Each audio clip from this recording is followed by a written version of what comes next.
Australian man Matthew Radalj was running a successful streetwear business in Beijing when his life was forever changed. What should have been routine phone repair turned into an extortion attempt by the store owner. The incident evolved into a horror ordeal with police that eventually landed him behind bars for almost 5 years.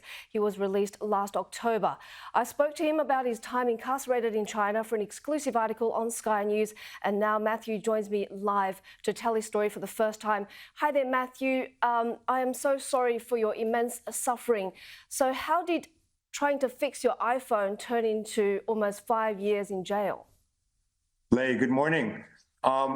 Before I confuse any of your viewers, I'm an Australian, but I've been out of the country for almost 2 decades, so I've lost my Australian accent. So tell us about what happened to you. I very simply just went to get my phone from a repair store. We agreed on a price. I insisted that I would prefer to get it repaired from this store in the 258 electronic market rather than taking it to Apple. And we agreed on a price. And then 5 days later, when I hadn't heard from the phone vendor, I went to the store and he had changed the price. And there was another person there that was essentially trying to finesse me out of the phone. And when I left with the phone, I got attacked by security.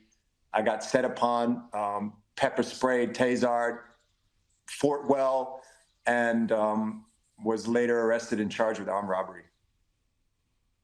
And the police didn't believe you. And even at the trial, there was no evidence, no legal representation until you signed a guilty plea. Once I was detained in the detention center, it was made pretty simple to me that there's no such thing as you went to the phone store to get your phone repaired. There's only the material facts as per this confession. And once you've signed this confession, we will then provide you with legal representation. You can speak to your family. You can essentially have an easier time. I was given a leniency agreement, and I was told that if I argued the material facts, that I would essentially be there for 10 to 12 years, or I could sign the leniency agreement, admit that I went to the store to rob the phone, and they would give me 4 years. You were also violently assaulted in police custody and held in detention for almost a year with no charge.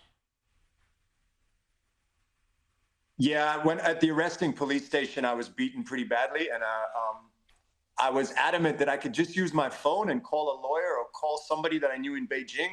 And I was refused. I was told that this is not Australia, that you'll pay for what you've done here in China, and that essentially you just have to cooperate and stop talking so much. And they beat me half to a pulp. A consular officer actually told you that China doesn't see prisoners as humans and therefore they don't have rights. Is that true?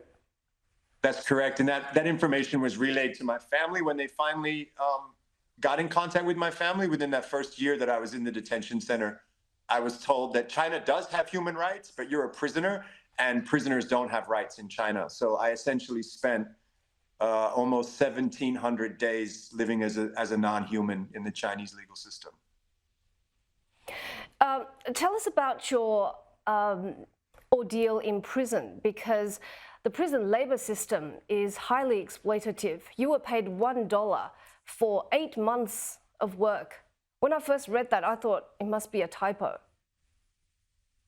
When they brought me the piece of paper and it said 4.2 renminbi, I thought that they were paying me 4.2 renminbi an hour.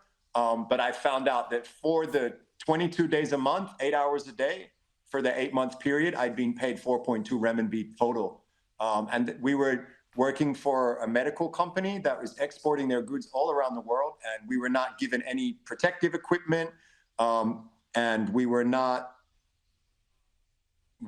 allowed to not work, because everything that you do is dependent on receiving your labor points. So even if you say, okay, I don't want to risk my health and work for $1 for 9 months, then you'll be punished. So it's essentially slave labor. What's incredible is that you've managed to smuggle out 54 pieces of your diaries in jail on COVID masks written in tiny print. Why did you do that?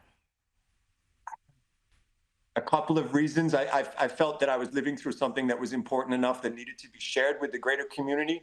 I think that China as a country presents an image of itself as being developed and advancing and being at the cutting edge of many things. But what I was witnessing was a very archaic way of treating people, and a narrative that was on point with what people have always thought about China with the human rights abuses. And even more than that was that there was a lot of people in the prison around me that didn't even understand their sentence, were isolated from their family, from their embassies, people that hadn't spoken to their family for 6 years. One of my brothers from Papua New Guinea, his parents, he was arrested in 2013. When I got out of prison and contacted them, I was the first person to explain to them, your son has been charged with a life sentence. Your son will not be coming home for another 14 years. So I took that responsibility pretty seriously. Very sad to hear that Dr. Yang Hengjun, another Australian prisoner, is actually in very poor health, as you saw. Unfortunately, the detention center, even for a strapping young man of 25, is as you know, it's not livable. So for somebody at that age with something like a death sentence with a 2-year reprieve on top of the existing stress and the isolation, his health is failing. And on numerous occasions, I saw him being carried to the hospital on a stretcher. And we can only pray for him and pray that the situation between our government allows him to be transferred home and to at least finish his sentence in Australia. Thank you so much for your candor in sharing your story with us. And of course, to read more about Matthew's experience, the article will be live on skynews.com.au a little later this afternoon. Thank you so much, Matthew. Thank you, Lane.